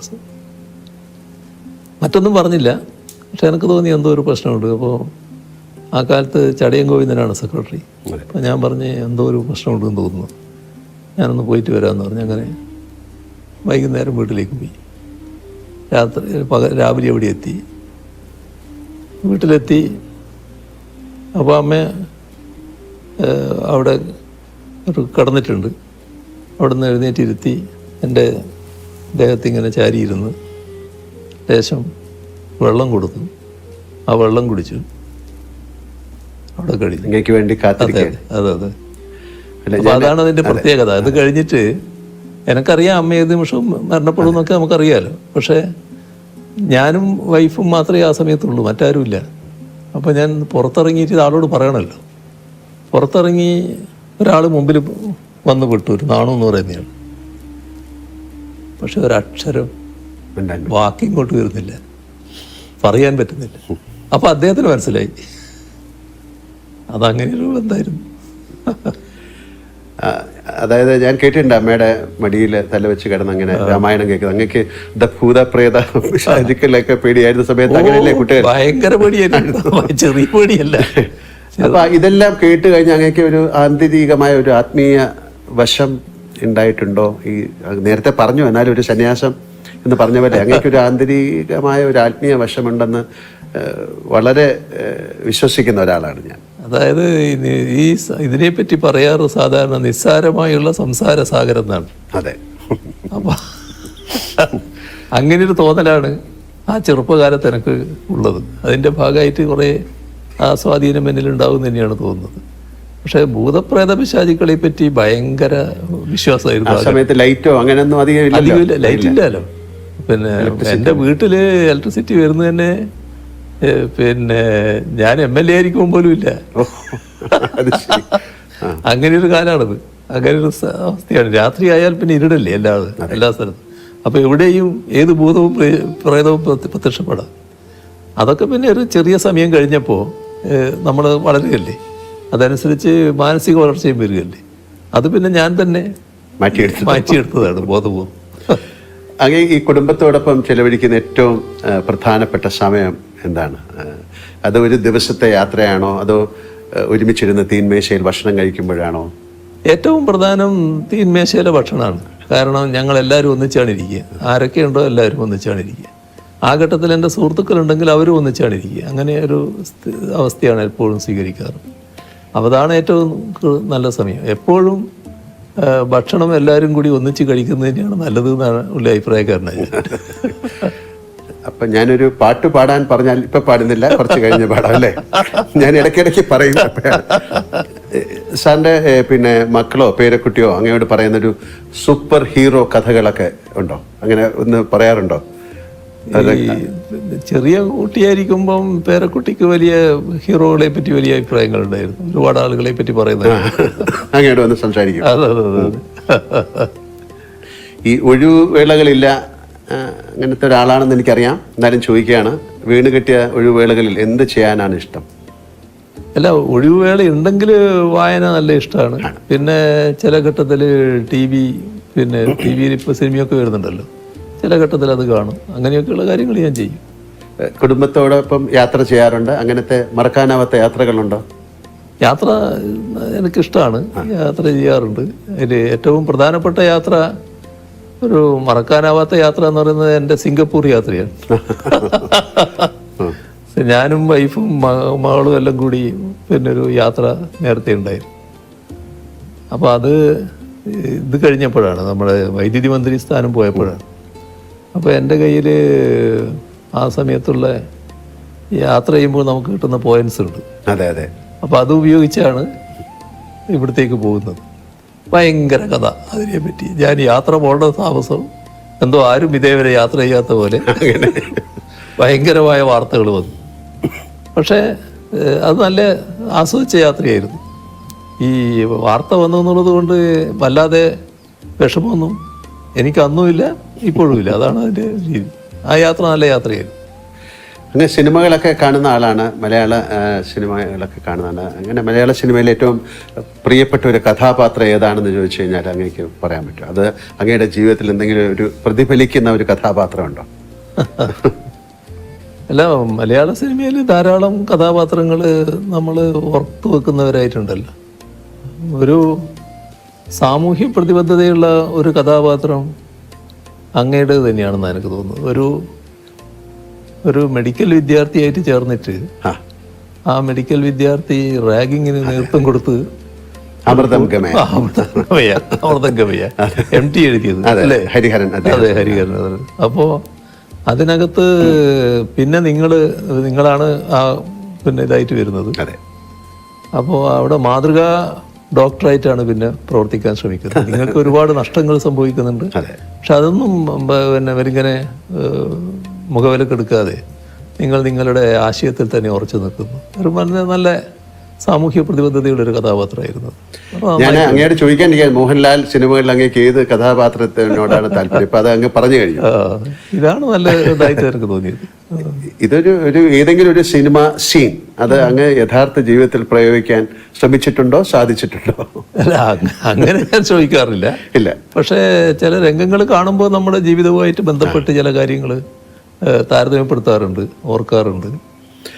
ഇതൊരു ഒരു സിനിമയിൽ അഭിനയിക്കാൻ അങ്ങേക്ക് ഒരു ക്ഷണം വന്നാൽ എന്ത് തരത്തിലുള്ള റോളുകൾ ചെയ്യാനായിരിക്കും ഇഷ്ടം? അല്ല, അതിന്റെ കാലം കഴിഞ്ഞല്ലേ. അല്ലല്ല, അങ്ങനെയൊന്നുമല്ല. ആ, ഇനിയിപ്പോ അതിന്റെ കാലം കഴിഞ്ഞല്ലോ. അത് ഇതിനു മുമ്പായി കുറച്ചുകൂടെ മുമ്പായിരുന്നെങ്കിൽ ചിലപ്പോൾ ഇപ്പൊ ആകെ പറ്റുന്ന റോളൊന്നല്ലേ ഉള്ളൂ. പ്രായമുള്ള ഒരാളുടെ റോൾ അതല്ലേ പറ്റും. അതായത് ഇപ്പൊ ഞാൻ എന്നോട് അല്ലെങ്കിൽ മമ്മൂട്ടിക്ക, കമലഹാസനോടൊക്കെ അങ്ങേക്ക് ഒരു നല്ല സൗഹൃദമാണ്. ഞാൻ കഴിഞ്ഞ ദിവസം എൻ്റെ ഒരു സുഹൃത്ത് രഹസ്യമായിട്ട് പറഞ്ഞു, മുഖ്യമന്ത്രിക്ക് വളരെ ഇഷ്ടപ്പെട്ട സിനിമ രജനീകാന്തിൻ്റെയാണ്. അങ്ങേക്ക് കൂടുതൽ രജനീകാന്തിന് വലിയ ഇഷ്ടമുള്ള ഒരാളാണ്. അതൊരു ഘട്ടത്തിൽ അതായിരുന്നു എന്നുള്ളത് ശരിയാണ്. കാരണം നമ്മുടെ TV-കളിൽ സിനിമകൾ ഇങ്ങനെ വരുന്ന കാലത്ത് KTV, അതെ അതെ, അപ്പൊ ആ കാലത്ത് അതിൽ ധാരാളം രജനി പടങ്ങൾ വരാറുണ്ട്. അതും ആക്ഷൻ സിനിമകൾ. ആക്ഷൻ പടങ്ങൾ പൊതുവിൽ ഞാൻ ആക്ഷൻ പടങ്ങൾ ഇഷ്ടപ്പെടുന്ന ഒരാളാണ്. അങ്ങയുടെ ആക്ഷൻ പടങ്ങൾ ഞാൻ ധാരാളം കണ്ടിട്ടുണ്ട്. എല്ലാവരുടെയും നിങ്ങളുമായിട്ടെല്ലാമുള്ള സൗഹൃദം കാത്തു സൂക്ഷിക്കുമ്പോൾ തന്നെ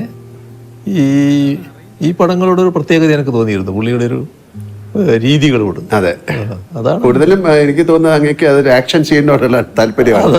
ഞാൻ നേരത്തെ പറയുകയായി, 2 സിനിമകളെ ഇഷ്ടപ്പെടുന്ന ഒരു വ്യക്തിത്വമാണ് സർ.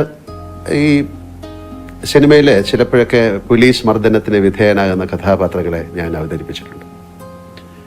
പക്ഷെ അതൊക്കെ ക്യാമറയ്ക്ക് മുന്നിലുള്ള അനുഭവമാണ്. പക്ഷെ ജീവിതത്തിൽ അത് ഒരുപാട് നേരിട്ട ഒരാളെന്ന നിലയ്ക്ക് അടിയന്തരാവസ്ഥ കാലത്ത് നേരിടേണ്ടി വന്ന ക്രൂരമായ പോലീസ് മർദ്ദനം, ലോക്കപ്പിലെ ആ ഭീകരമായ രാത്രികൾ, പിന്നീട് ജയിൽവാസം, ഇതെല്ലാം ശേഷം ആ ചോര പുരണ്ട ഷർട്ട് ഉയർത്തിപ്പിടിച്ച് നിയമസഭയിൽ അങ്ങ് നടത്തിയ പ്രസംഗം ചരിത്ര പ്രസിദ്ധമാണ്.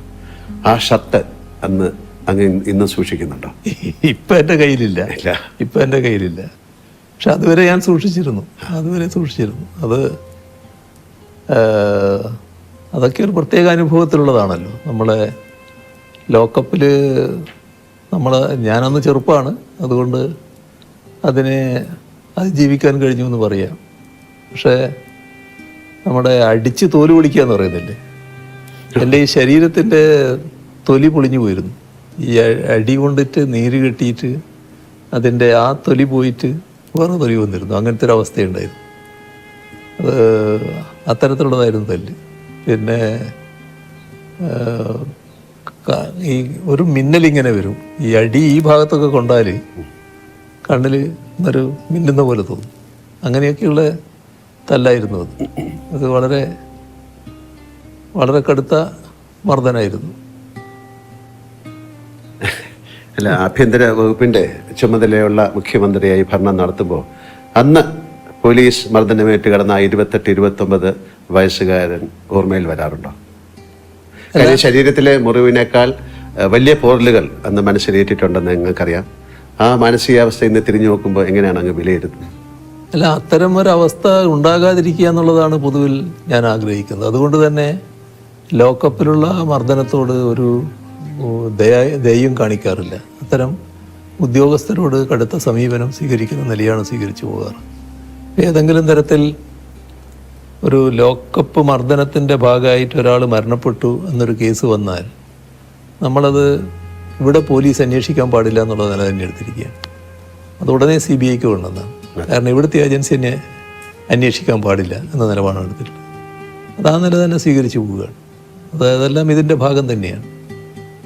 അത് നിസ്സഹായരായ മനുഷ്യനെ ക്രൂരമായി മർദ്ദിക്കുന്നതിനോട് ഒരു തരത്തിലും യോജിക്കാനാവില്ല. അങ്ങ് നേരത്തെ പറഞ്ഞൊരു കാര്യമാണെങ്കിലും ഏത് രംഗത്ത് പ്രവർത്തിക്കുന്നവരാണെങ്കിലും ഇന്ന് നേരിടുന്ന ഒരു ദുരവസ്ഥ വ്യക്തിപരമായ അധിക്ഷേപങ്ങളും വ്യാജ ആരോപണങ്ങളും നേരിടേണ്ടി വരുന്നു എന്നതാണ്. അത് രാഷ്ട്രീയ രംഗത്ത് മാത്രമല്ല, കലാരംഗത്തും ഒക്കെ ഉണ്ട്.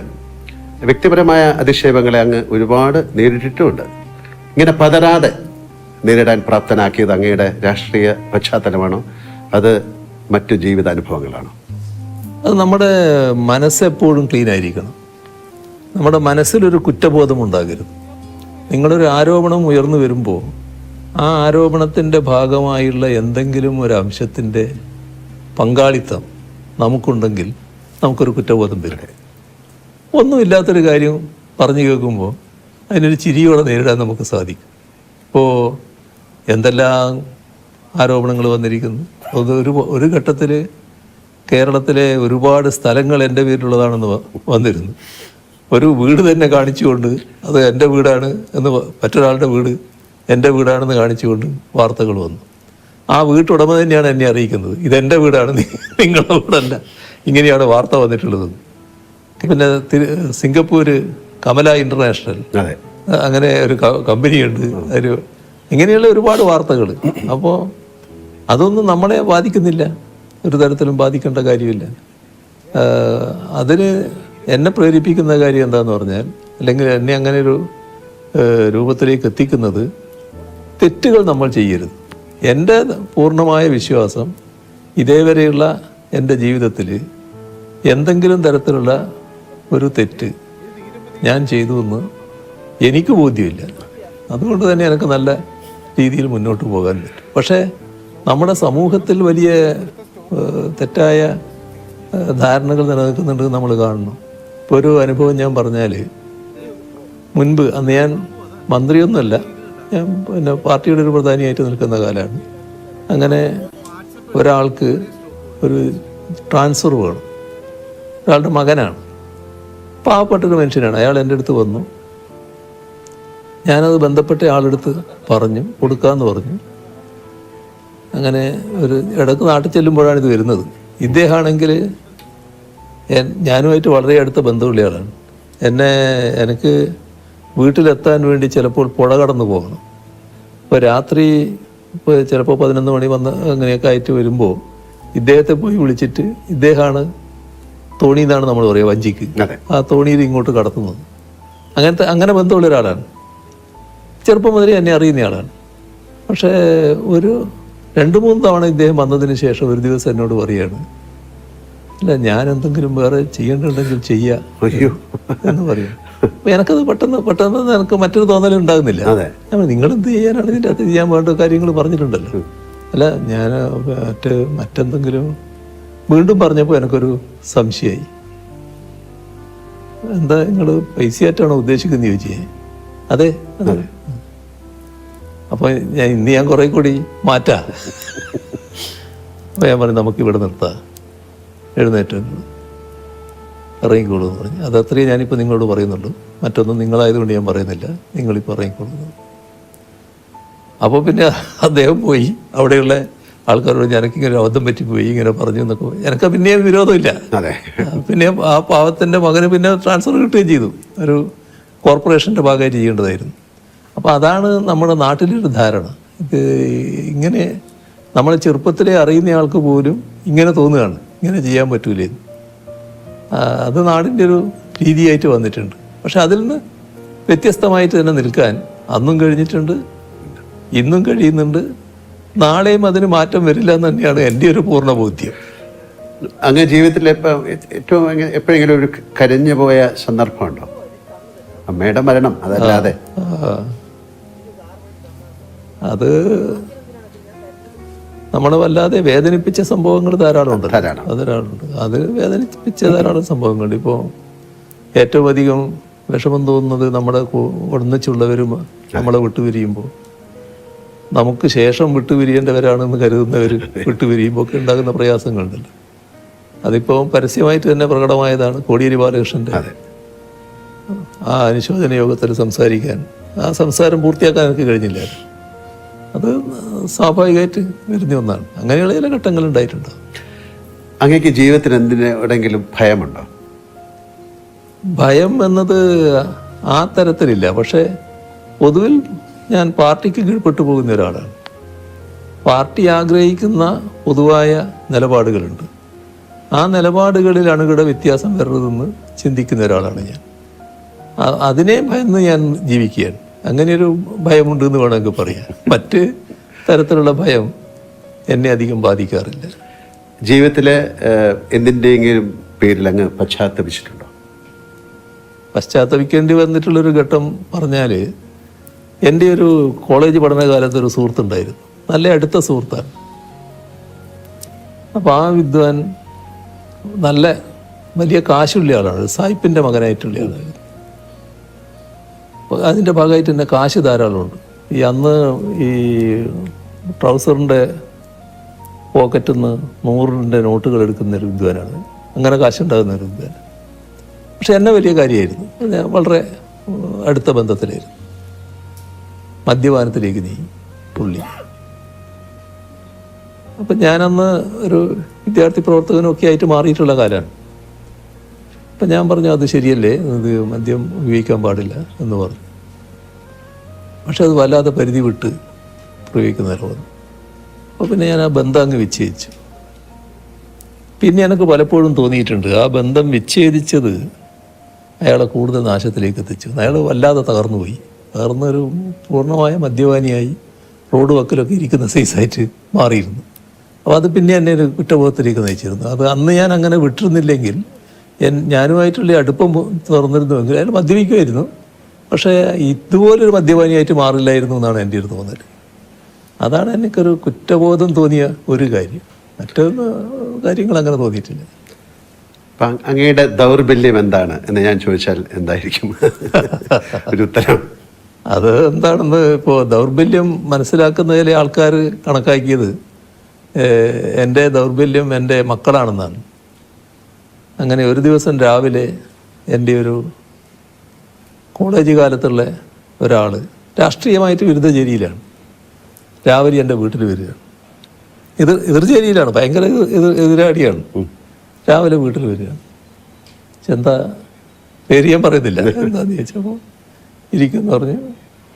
അല്ല ഞാനൊരു കാര്യം പറയാൻ വന്നതാണ് പറഞ്ഞ് നിങ്ങളെ നല്ല വിജയൻ്റെ എന്നാണ്. വിജയൻ്റെ മക്കളെ നേരെ ഒരു നോട്ട് കൊടുത്തിട്ടുണ്ട്. ആളെ പേര് പറയുന്നുണ്ട്. അത് തട്ടിക്കൊണ്ടു പോകാനാണ്. ഇയാളുടെ പ്രധാന സുഹൃത്താണ് ഈ ചെയ്യുന്നത്. ഈ പ്രധാന സുഹൃത്താണ് ഇത് പ്ലാൻ ഇട്ടിട്ടത്. അപ്പോൾ ആ സുഹൃത്തിനോട് ഇയാൾ പറഞ്ഞു പിന്നെ അതൊന്നും ചെയ്യാൻ പാടില്ല, അതൊക്കെ പിന്നെ നാട് കത്തും, അന്ന് അങ്ങനെ ഒരു വഴിക്ക് പോകരുത് എന്നൊക്കെ പറഞ്ഞു. പക്ഷേ അവനായതുകൊണ്ട് എനിക്ക് ഉറപ്പില്ല, ചിലപ്പോൾ നടന്നേക്കാവും. അപ്പോൾ ഞാൻ ചിരിച്ചു. അല്ല നിങ്ങൾ ചിരിക്കുക ചെയ്യാന്ന് എനിക്കറിയാം, എന്നാലും ഇത് ശ്രദ്ധിക്കേണ്ട ഒരു കാര്യമാണ്. എന്ത് ശ്രദ്ധിക്കാനാണ്? ഞാൻ എന്ത് ശ്രദ്ധിക്കും? ഭാര്യയോട് പറയാൻ പറ്റുമോ? പറഞ്ഞാൽ പിന്നെ പിന്നെയുള്ള അവസ്ഥ എന്താണ്? ഈ കുട്ടികളോട് പറയാൻ പറ്റൂ? അത് പിന്നെ വരുന്നിടത്ത് കാണാൻ നോക്കൽ മാത്രമേ പറ്റൂ. അപ്പോൾ ദൗർബല്യം എന്നുള്ളത് മറ്റുള്ളവരാണല്ലോ വിലയിരുത്തുന്നത്. അങ്ങനെ കണ്ടത് കുട്ടികളാണ് ദൗർബല്യം എന്നുള്ള മട്ടിലാണ്. സംഭവ ബഹുലമായ ജീവിതമാണ് അങ്ങ് കടന്നു പോകുന്നത്. എപ്പോഴെങ്കിലും തളർന്നു പോയ നിമിഷങ്ങളുണ്ടായിട്ടുണ്ടോ? ഒരു ഘട്ടത്തിലും അങ്ങനെ തളർന്നു പോയിട്ടില്ല. കാരണം തളരാൻ വേണ്ടിയുള്ള തളർത്താൻ വേണ്ടിയുള്ള ഒരുപാട് ശ്രമങ്ങൾ ഉണ്ടായിട്ടുണ്ടെങ്കിലും ആ ഘട്ടത്തിലൊക്കെ എൻ്റെ വിശ്വാസം പാർട്ടിയിലാണല്ലോ, പാർട്ടിയോടാണല്ലോ എൻ്റെ ഏറ്റവും വലിയ കൂറ്. അപ്പോൾ പാർട്ടിയുടെ ഭാഗമായിട്ടാണ് ഞാൻ നിൽക്കുന്നത് എന്നുള്ളത് ഒരു കരുത്തോടെ നിൽക്കാൻ എന്നെ പ്രേരിപ്പിച്ചിട്ടുണ്ട്. ഈ ഉയരങ്ങളിലേക്ക് എത്തുന്നതിനൊപ്പം ഏകാന്തതയും നമ്മെ വലയം ചെയ്യും എന്ന് ഞാൻ കേട്ടിട്ടുണ്ട്. അങ്ങനെയൊക്കെ ഏകാന്തത അനുഭവപ്പെടാറുണ്ടോ? അങ്ങനെയില്ല, ഏകാന്തത എന്ന തരത്തിലേക്കില്ല. പക്ഷേ ഒരു പ്രശ്നം എന്താണെന്ന് പറഞ്ഞാൽ പഴയ കാലത്ത് പോലെ ആളുകളുമായിട്ട് കൂടുതൽ ബന്ധപ്പെടാനും കൂടിയിരിക്കാനും സമയം ചെലവഴിക്കാനും ഒന്നും സമയം കിട്ടുന്നില്ല എന്നുള്ളൊരു തോന്നലുണ്ടാകാറുണ്ട്. പക്ഷേ നമ്മൾ ജീവിതത്തിൻ്റെ ഓരോ ഘട്ടമല്ലേ, ഓരോ ഘട്ടത്തിൽ നമ്മൾ നിർവഹിക്കേണ്ട ഉത്തരവാദിത്വം, ആ ഉത്തരവാദിത്വം നിർവഹിക്കലാണ് പ്രധാനം. ഞാൻ നേരത്തെ പറഞ്ഞ നിയോഗമില്ലേ, ഇന്നത് ചെയ്യുക എന്നൊരു നിയോഗത്തിലേക്ക് വന്നാൽ അത് ചെയ്യണമല്ലോ. അപ്പോൾ അതിനു വേണ്ടി പൂർണ്ണമായിട്ട് അർപ്പണബോധത്തോടെ ചെയ്യുക. നമുക്ക് അതിൻ്റെ ഭാഗമായിട്ട് സമയം കിട്ടുമെങ്കിൽ മാത്രം ആ സമയം ഉപയോഗിക്കുക. ആ നിലയാണ് ഞാൻ സ്വീകരിച്ചു പോകുന്നത്. ഒരു വല്ലാത്ത ഏകാന്തത അങ്ങനെ അനുഭവപ്പെടാറില്ല. പിന്നെ ഏകാന്തമായി പോയി, ഒറ്റക്കായിപ്പോയി എന്നൊരു തോന്നലും എനിക്കൊരു ഘട്ടത്തിൽ ഉണ്ടാകാറില്ല. ഒറ്റയ്ക്ക് ഇരിക്കേണ്ടി വന്നാൽ അതിലൊരു വിഷമവും ഉണ്ടാകാറില്ല. അതാണ് ഏറ്റവും വലിയ പ്രധാനമായ കാര്യം എന്നാണ് എനിക്ക് തോന്നുന്നത്. ഒരു തരത്തിലുള്ള വിഷമവും ഉണ്ടാകാറില്ല. നമ്മുടെ പാട്ടിന്റെ കാര്യം ഓർമ്മയിലുണ്ടല്ലോ. ഞാനൊരു കാര്യം ചോദിക്കാം. അങ്ങയുടെ തിരക്കുകൾ ഞങ്ങൾക്കറിയാം. ഒരു ദിവസത്തേക്ക് അങ്ങേ ആരും തിരിച്ചറിയില്ലെന്നും മുഖ്യമന്ത്രി അല്ലെന്നും കരുതുക. കേരളത്തിലെ ഏത് സ്ഥലത്ത് പോയി സമാധാനമായിരുന്ന് ഒരു ചായ കുടിക്കാനാണ് അങ്ങ് ആഗ്രഹിക്കുന്നത്? അല്ല, അത് ഏറ്റവും ഇഷ്ടപ്പെടുന്ന സ്ഥലം എൻ്റെ വീട് തന്നെയാണല്ലോ. അവിടെ പോയിരിക്കുക, സ്വസ്ഥമായിട്ടിരിക്കുക. അതൊരു മറ്റു തരത്തിൽ ബാധിക്കുന്ന കാര്യമല്ല. ഈ വലിയ തിരക്കുകൾ കഴിഞ്ഞിട്ട് എങ്ങനെ പോയിരിക്കും എന്നുള്ളത് അതൊരു വിഷയമേ അല്ല. അത് നല്ല നിലക്ക് പോകാൻ കഴിയുമെന്നാണ് എനിക്ക് തോന്നുന്നത്. അധികം ആർക്കും അറിയാത്ത ഭരിത പ്രിയനായ ശ്രീ പിണറായി വിജയൻ ഉണ്ടോ അങ്ങനെയാണെങ്കിൽ ഫലിതം പറയുക അല്ലെങ്കിൽ ആസ്വദിക്കുകയൊക്കെ ചെയ്യാറുണ്ടോ? ഫലിതമായിട്ട് എൻ്റെ അടുത്തുനിന്ന് അധികം വരാറുണ്ടോ എന്നറിയില്ല. എന്നാൽ ഫലിതം ആസ്വദിക്കാറുണ്ട്. നല്ല നിലക്ക് നമ്മുടെ സുഹൃത്തുക്കളൊക്കെ ഇരിക്കുമ്പം പല ഫലിതങ്ങളും പറയുമല്ലോ, അതൊക്കെ നല്ല നിലക്ക് ആസ്വദിക്കാറുണ്ട്. ഏത് വിഷമഘട്ടത്തിലും അങ്ങേക്ക് മാറാത്ത ചിട്ടകളുണ്ടോ? അതായത് ശരി തെറ്റ് അങ്ങനെ യെസ് ഓർ നോ അങ്ങനെയൊക്കെ പറയുന്ന ഒരാളാണെന്ന് ഞാൻ കേട്ടിട്ടുണ്ട്. അത് ഏത് വിഷമഘട്ടത്തിലും അത് മാറില്ല. അതൊരു ജീവിത രീതി തന്നെയാണ്. അതൊരു എൻ്റെ ഒരു ശൈലിയായിട്ട് വന്നിട്ടുള്ള കാര്യമാണ്. അത് ആ നിലക്ക് തന്നെ തുടരാൻ കഴിയുമെന്നാണ് തോന്നുന്നത്. ജീവിതത്തിലെ ഏറ്റവും വലിയ പ്രചോദനം എന്താണ് സാറിൻ്റെ? അല്ലെങ്കിൽ ആരാണ്? അല്ല, അതിൽ ഓരോ ഘട്ടത്തിലുണ്ടാകുന്നതാണല്ലോ. ആദ്യ ഘട്ടത്തിൽ ഇപ്പോൾ AKG ആയിരുന്നു വലിയ ഒരു പ്രചോദന ശക്തിയായിട്ടുണ്ടായിരുന്നു. പിന്നെ അദ്ദേഹമായിട്ട് നല്ല ബന്ധത്തിലായി, നല്ല ബന്ധങ്ങൾ വന്നു. അങ്ങനെ പാർട്ടിയിൽ തന്നെ നല്ല നിലയിൽ ബന്ധപ്പെടുന്ന നില വന്നു. പിന്നെ അവരൊക്കെ ഒരു അധികായന്മാരാണല്ലോ. AKG EMS എന്നൊക്കെ പറഞ്ഞാൽ നമ്മുടെ കേരളത്തിലെ അധികായന്മാരാണ്. അവരൊക്കെ ഒരു റോൾ മോഡൽസ് ആയിരുന്നു. അതിനോടൊക്കെ നീതി പുലർത്താൻ കഴിഞ്ഞിട്ടുണ്ടെന്ന് തന്നെയാണ് എൻ്റെ ഒരു തോന്നൽ. ഈ പ്രളയവും കോവിഡും പോലുള്ള മഹാദുരന്തങ്ങൾ വന്നപ്പോൾ കേരളം ശ്രദ്ധിച്ചത് അങ്ങയുടെ വാക്കുകൾ ആയിരുന്നു. അതൊരു യാഥാർത്ഥ്യമാണ്. ഉള്ളിൽ ആധിയുമായി കഴിഞ്ഞ ജനങ്ങളിൽ ഇത്രയധികം ആത്മവിശ്വാസം പകരാൻ അങ്ങേക്ക് കഴിഞ്ഞത് എങ്ങനെയാണ്? ഇത് എന്താ പ്രത്യേകത എന്ന് പറഞ്ഞാൽ അതിനൊന്നും എനിക്ക് ഉത്തരം പറയാൻ കഴിയുന്ന കാര്യമല്ല. എന്നിൽ പ്രത്യേകമായ എന്തെങ്കിലും ഒരു കഴിവ് അങ്ങനെ ഉണ്ട് എന്ന് വിശ്വസിക്കുന്ന ഒരാളല്ല ഞാനൊരു സാധാരണക്കാരൻ, ഒരു സാധാരണ നിലയിൽ ഉള്ളൊരു ആൾ എന്ന് മാത്രമേ ഞാൻ കാണുന്നുള്ളൂ. അതിൻ്റെ ഭാഗമായി ഇപ്പോൾ മറ്റു തരത്തിലെടുത്താൽ പല സമുന്നത വ്യക്തികൾക്കുള്ള തരത്തിലുള്ള വലിയ ഉയർന്ന വിദ്യാഭ്യാസം അല്ലെങ്കിൽ അതിൻ്റെ ഭാഗമായിട്ടുള്ള വലിയ ഭൗതിക ശേഷി അതൊന്നുമില്ല ഒരാളല്ല ഒരു സാധാരണക്കാരനെന്ന മട്ടിൽ ഞാൻ കാണുന്നുള്ളൂ. പക്ഷേ ഞാൻ എപ്പോഴും പ്രായോഗികമായ കാര്യങ്ങൾക്കാണ് പ്രാധാന്യം കൊടുത്തിരുന്നത്. അതിൻ്റെ ഭാഗമായി ജനങ്ങളുടെ വിഷമം അതിനോടൊപ്പം നിൽക്കുക എന്നുള്ളത് എല്ലാ കാലത്തും സ്വീകരിച്ചു വന്നിട്ടുള്ള സാധാരണക്കാരനായി നിൽക്കുക എന്ന് പറയുന്നത് വളരെ എളുപ്പമുള്ള കാര്യമല്ല. അത് അങ്ങേക്ക് സാധിച്ചു. അപ്പോൾ അതിൻ്റെ ഭാഗമായിട്ട് ജനങ്ങളുടെ കൂടെ നിൽക്കുക, ജനങ്ങളോട് പറയുക. അപ്പോൾ അത് ജനങ്ങൾ നല്ല നിലക്ക് അത് എടുത്തല്ലോ. എത്ര നല്ല മനസ്സോടെയാണ് സ്വീകരിച്ചത്. ഇപ്പം സാധാരണ നിലക്ക് ആ ഘട്ടത്തിൽ നമ്മൾ മനുഷ്യരുടെ കാര്യം പറയും. ആ ഘട്ടത്തിൽ ഞാൻ ഒരു ദിവസം പറഞ്ഞു, നമ്മൾ പറയേണ്ട കാര്യങ്ങളെല്ലാം ജനങ്ങളോട് പറയുമായിരുന്നല്ലോ. നമ്മൾ കുടുംബത്തിൽ പറയുന്നത് പോലെ ജനങ്ങളോട് പറയുന്ന നിലയായിരുന്നു ഞാൻ സ്വീകരിച്ചിരുന്നത്. അപ്പോൾ പറഞ്ഞു ഒരു ദിവസം, പിന്നെ ഇതിൻ്റെ ഭാഗമായിട്ട് ഭക്ഷണം കിട്ടാത്ത പട്ടികൾ, മറ്റ് മൃഗങ്ങൾ, കുരങ്ങന്മാർ അങ്ങനെയുള്ളവരൊക്കെ ഉണ്ടാവും. അവർക്കൊക്കെ നമ്മൾ ഭക്ഷണം കൊടുക്കണം ഈ സമയത്ത്. അത് വലിയ തോതിൽ സ്വീകരിച്ചല്ലോ ആളുകൾ. അതിലൊക്കെയാണ് നമുക്ക് വലിയ സന്തോഷം തോന്നുന്നത്. അങ്ങനെയുള്ള കാര്യങ്ങൾ ശ്രദ്ധിക്കാൻ കഴിഞ്ഞു. അത് അവരോട് കമ്മ്യൂണിക്കേറ്റ് ചെയ്തു. ഉടനെ അതിന് പ്രതികരണം ഉണ്ടായി. അതേപോലെ തന്നെ കാർഷിക രംഗം, ഇത് നമുക്ക് വലിയ ഭക്ഷ്യക്ഷാമം അനുഭവപ്പെട്ടു പോകുമെന്ന് ശങ്കിക്കണം. കാരണം കോവിഡ് എത്രയാണ് നീണ്ടു നിൽക്കാന്ന് അറിയില്ലല്ലോ. വല്ലാത്ത പ്രയാസം വന്നാൽ നമ്മൾ ഭക്ഷ്യക്ഷാമത്തിലേക്ക് പോകുമെന്നുള്ള ശങ്കയുണ്ട്. അതുകൊണ്ട് നിങ്ങൾ വീട്ടുപറമ്പിൽ ആവശ്യമായ കൃഷി ചെയ്യണമെന്നൊരു ദിവസം പറഞ്ഞു. അത് പറഞ്ഞ് കേൾക്കേണ്ട താമസം ചിലർ ഉടനെ മൺവെട്ടിയൊക്കെ എടുത്തിട്ട് കൃഷി ചെയ്യാൻ പുറപ്പെട്ടല്ലോ. അതൊക്കെ ഒരു നല്ല ആവേശകരമായ കാര്യമല്ലേ. അപ്പോൾ അന്നിങ്ങനെയുള്ള കാര്യങ്ങൾ ചെയ്യാൻ കഴിഞ്ഞു എന്നുള്ളത് തന്നെയാണ് ഒരു പ്രത്യേകതയായിട്ട് ഞാൻ കാണുന്നത്. എനിക്ക് ഫുട്ബോൾ വളരെ ഇഷ്ടമാണ്. സാറ് ചെറുപ്പകാലത്ത് ഫുട്ബോൾ കളിക്കുന്നു എന്നൊക്കെ പറഞ്ഞിരുന്നു. അങ്ങനെയൊക്കെ ഫുട്ബോൾ മാച്ച് ഇപ്പോൾ ഒരു വേൾഡ് കപ്പ് വരെയാണ്. അങ്ങ് കാണാറുണ്ടോ? അങ്ങേക്ക് പ്രത്യേക താല്പര്യമുള്ള ഏതെങ്കിലും കളിക്കാരുണ്ടോ? അത്യാവശ്യം ഞാൻ കാണാറുണ്ട്. അത്യാവശ്യം കാണാറുണ്ട്. ചില കളികൾ നല്ല നിലക്ക് കണ്ടിട്ടുമുണ്ട്. ഇപ്പൊ തുടങ്ങാൻ പോവാണ്. അതെ. പക്ഷെ ഇത് നമ്മുടെ സമയമായിട്ട് ഒത്തുവരാത്തത് കൊണ്ട് ജൂലൈയിലാണ്. അതെ, അല്ല സമയം ഒത്തുവരാറില്ല പലപ്പോഴും. അപ്പോൾ ഉറക്കൊഴിഞ്ഞ് കാണുക എന്നുള്ളത് ഇപ്പൊ ഞാൻ അങ്ങനെ മെനക്കെടാറില്ല. അല്ല, ഈ അർജന്റീന അല്ലെങ്കിൽ മെസ്സി അങ്ങനെ ആ സമയത്ത് അവരോടൊക്കെ ചായ്വ് കാട്ടിയ നേതാക്കളൊക്കെ ഉണ്ടായിരുന്നു. കൂട്ടത്തിൽ അങ്ങ് ഉണ്ടായിരുന്നോ എന്ന് എനിക്കറിയില്ല, അതുകൊണ്ട് ചോദിച്ചാണ്. അല്ല, അവരൊക്കെ നല്ല കളിക്കാരായിട്ട് തന്നെ കാണുകയാണ്. അതിന്റെ ഭാഗമായിട്ട് ചിലർ അവരെ ജയിക്കാൻ പാടുള്ളൂ എന്ന നില എടുക്കാറുണ്ട്. അങ്ങനെ ഒരു നില ഞാൻ എടുക്കാറില്ല. പക്ഷെ അവരെയൊക്കെ നല്ല കളിക്കാരായിട്ട് തന്നെ കാണുകയാണ്. എപ്പോഴും അങ്ങ് ഊർജ്ജസ്വലനായിട്ടാണ് ഞാൻ കണ്ടിട്ടുള്ളത്. ഇത് വളരെ പ്രധാനപ്പെട്ട ഒരു കാര്യമാണ്. ആരോഗ്യ സംരക്ഷണത്തിന് അങ്ങ് പുലർത്തുന്ന എന്തെങ്കിലും പ്രത്യേക ശീലങ്ങളുണ്ടോ? അതൊക്കെ ഞങ്ങൾക്ക് അറിയാൻ താല്പര്യമുണ്ട്. അതിൽ സാധാരണ എൻ്റേതായ ഒരു മിനിമം വ്യായാമം രാവിലെ ഞാൻ ചെയ്യും, ചെറിയ തോതിൽ. അത് കഴിഞ്ഞാൽ പിന്നെ ഭക്ഷണക്രമം, നേരത്തെ ധാരാളം ഭക്ഷണം കഴിക്കുമായിരുന്നു. ഇപ്പം അതിനൊരു ക്രമം പാലിച്ചിട്ടുണ്ട്. ആ ക്രമം തുറന്നു പോവുകയാണ്. വലിയ തോതിൽ ഭക്ഷണം കഴിക്കാത്ത ഒരു രീതിയാണ് ഇപ്പോൾ സ്വീകരിക്കുന്നത്. അത് നല്ല നിലക്ക് തുടരാൻ പറ്റുന്നുണ്ട് എന്നാണ് തോന്നുന്നത്.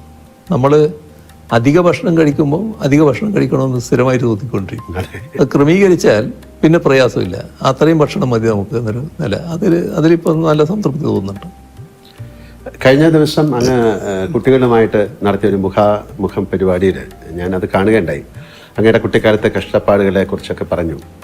ആ അനുഭവം പിണറായി വിജയൻ എന്ന വ്യക്തിയെയും രാഷ്ട്രീയ പ്രവർത്തകനെയും രൂപീകരിക്കുന്നതിൽ സഹായിച്ചിട്ടുണ്ടോ? ഉണ്ടെങ്കിൽ അതെങ്ങനെയാണ്? തീർച്ചയായും. അത് അന്നും ആ വിഷമഘട്ടത്തിലും ഒരു വലിയ അഭിമാനബോധം നിലനിർത്താൻ കഴിഞ്ഞിരുന്നു.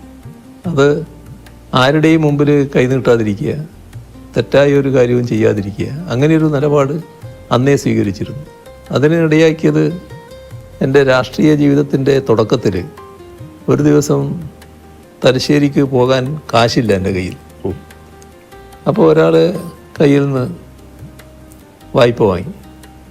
അപ്പോൾ തലശ്ശേരി എത്തി വർത്തമാനം പറയുമ്പോൾ ഞാൻ പറഞ്ഞു, ഇങ്ങനെ 25 പൈസ വായ്പ വാങ്ങിയിട്ടാണ് വന്നിരുന്നു. അപ്പോൾ എന്നെ ഇഷ്ടപ്പെടുന്ന അന്നത്തെ ഒരു പാർട്ടി നേതാവുണ്ട്, അരിയാക്കണ്ടി അച്ഛൻ എന്നിട്ട്. അപ്പോൾ അയാൾ കേട്ടപ്പോൾ തന്നെ ഒരു ആട്ട ആദ്യം തന്ന്, എനിക്ക് എവിടുന്നടാ പൈസ തിരിച്ചു കൊടുക്കാൻ പറ്റും? നീ മേലിൽ ഒരാളെടുക്കൊന്നും വായ്പ വാങ്ങരുത് കേട്ടോ. എനിക്ക് തലശ്ശേരി പോകണമെങ്കിൽ എനിക്ക് തലശ്ശേരി പോകണം, ഇത്ര പൈസ വേണമെന്ന് പറഞ്ഞിട്ട് ആ പൈസ വാങ്ങുക. അതിനപ്പുറം വാങ്ങണ്ട.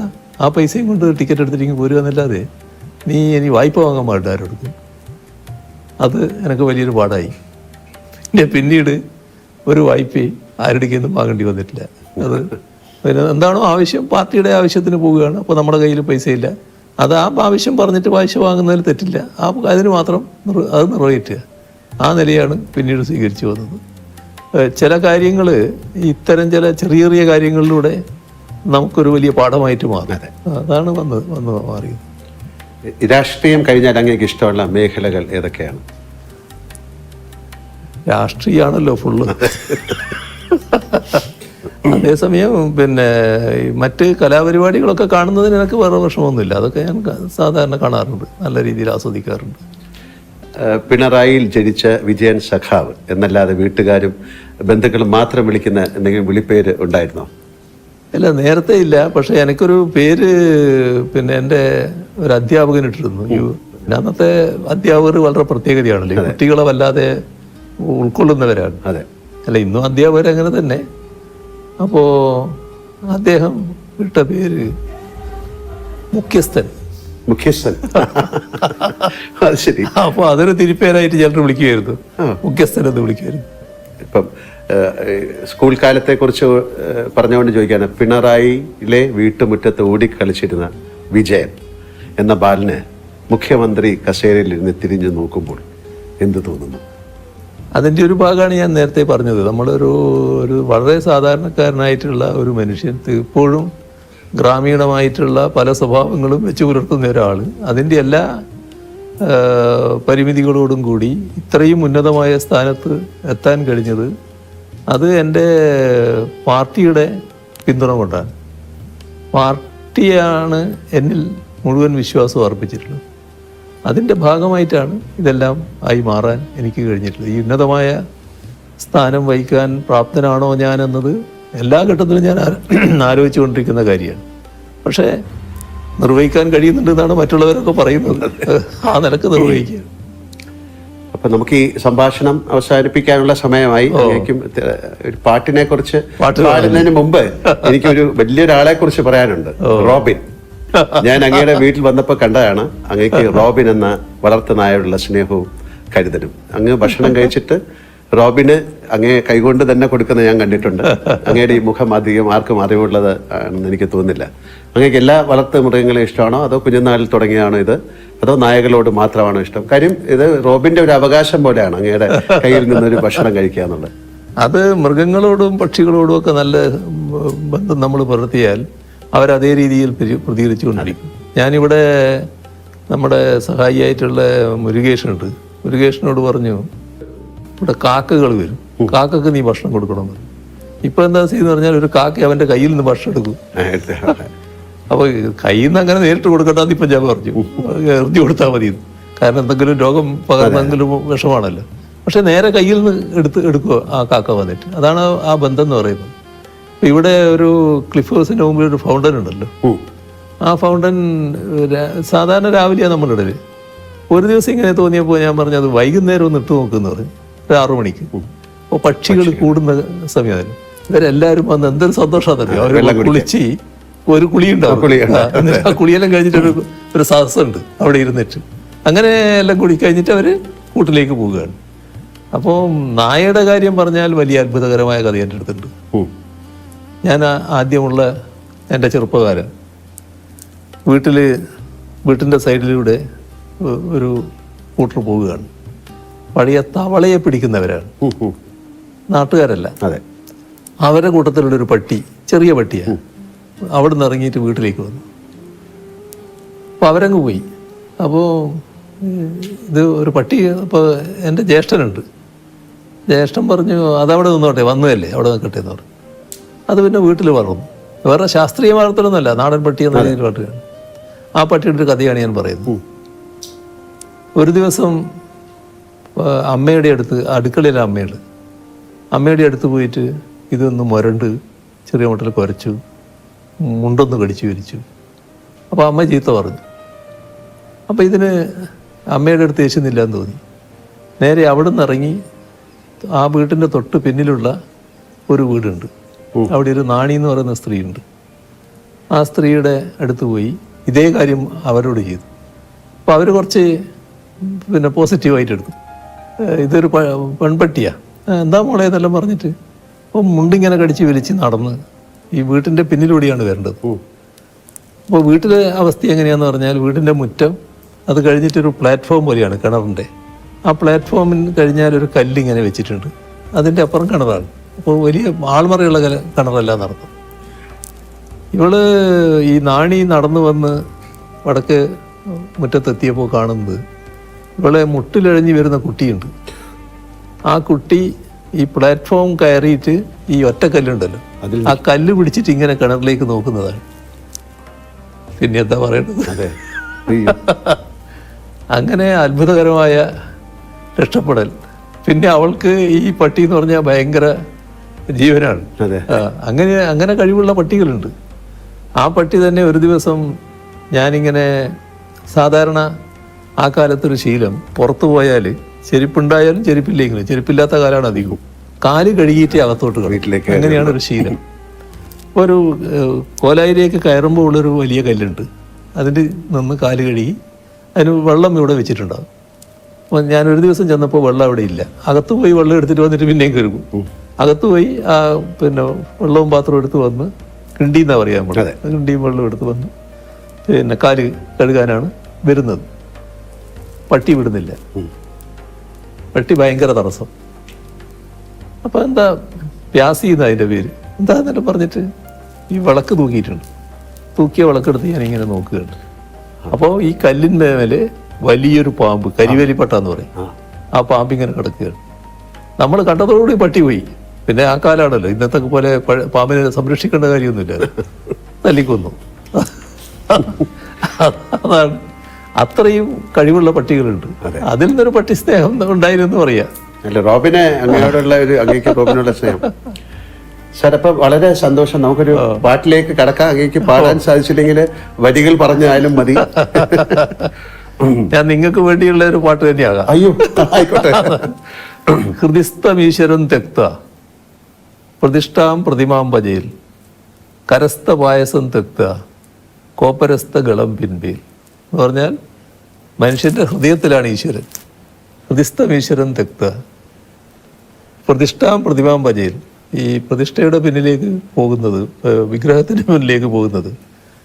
കരസ്ഥ പായസം തെക്ത, ഇതിനകത്ത് പായസമുണ്ട്, പക്ഷെ ഇപ്പുറത്തൊരു തുള്ളി വെച്ചിട്ടുണ്ട്. അപ്പൊ കരസ്ഥ പായസം തെക്ത കോപ്പരസ്ഥ ഗളം പിൻപേൽ. ഇത് നക്കാൻ വേണ്ടി പുറപ്പെടും, ഇതാകെ ചോർന്നു പോവുകയാണ്. അതാണ്, അതെന്നെ ഹൈസ്കൂളിൽ ഒരു മാഷ് പഠിപ്പിച്ചതാണ്, കേളം മാഷ് എന്ന് പറയുന്ന ഒരാൾ. ആ പദ്യമാണ്, അത് ഉപനിഷത്തിന്റെ ഒരു ഭാഗമാണ്. അപ്പൊ അതാണ് നിങ്ങളുടെ അടുത്ത് പറയാനുള്ള കാര്യം. സാർ, ഞാൻ അഭിനയിച്ച ഏതെങ്കിലും സിനിമയിലെ ഒരു ഡയലോഗ് സാറിന് ഓർമ്മയുണ്ടോ എന്നോട് പറയാൻ? അത് എന്തല്ല ദിനേശനും ദാസനും ഒക്കെ കിടക്കുന്നു. ഒരുപാട് സന്തോഷം. അങ്ങേക്ക് പറയാൻ എന്തെങ്കിലും ഉണ്ടോ, വേറെ എന്തെങ്കിലും? അല്ല, നിങ്ങൾ അങ്ങേ പോലൊരു മഹാനടൻ ഇങ്ങനെയും സമയമെടുത്ത് പിന്നെ ഇന്റർവ്യൂ ചെയ്യാൻ തയ്യാറായി എന്ന് പറയുന്നത് ഒരു വലിയ സംഭവം തന്നെയാണ്. അതിനുള്ള ഒരു സ്നേഹവും ബഹുമാനവും ഒക്കെ തന്നെയാണ് അതിന്റെ പുറകിൽ.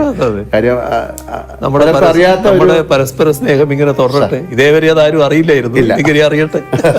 വളരെ സന്തോഷം. നന്ദി.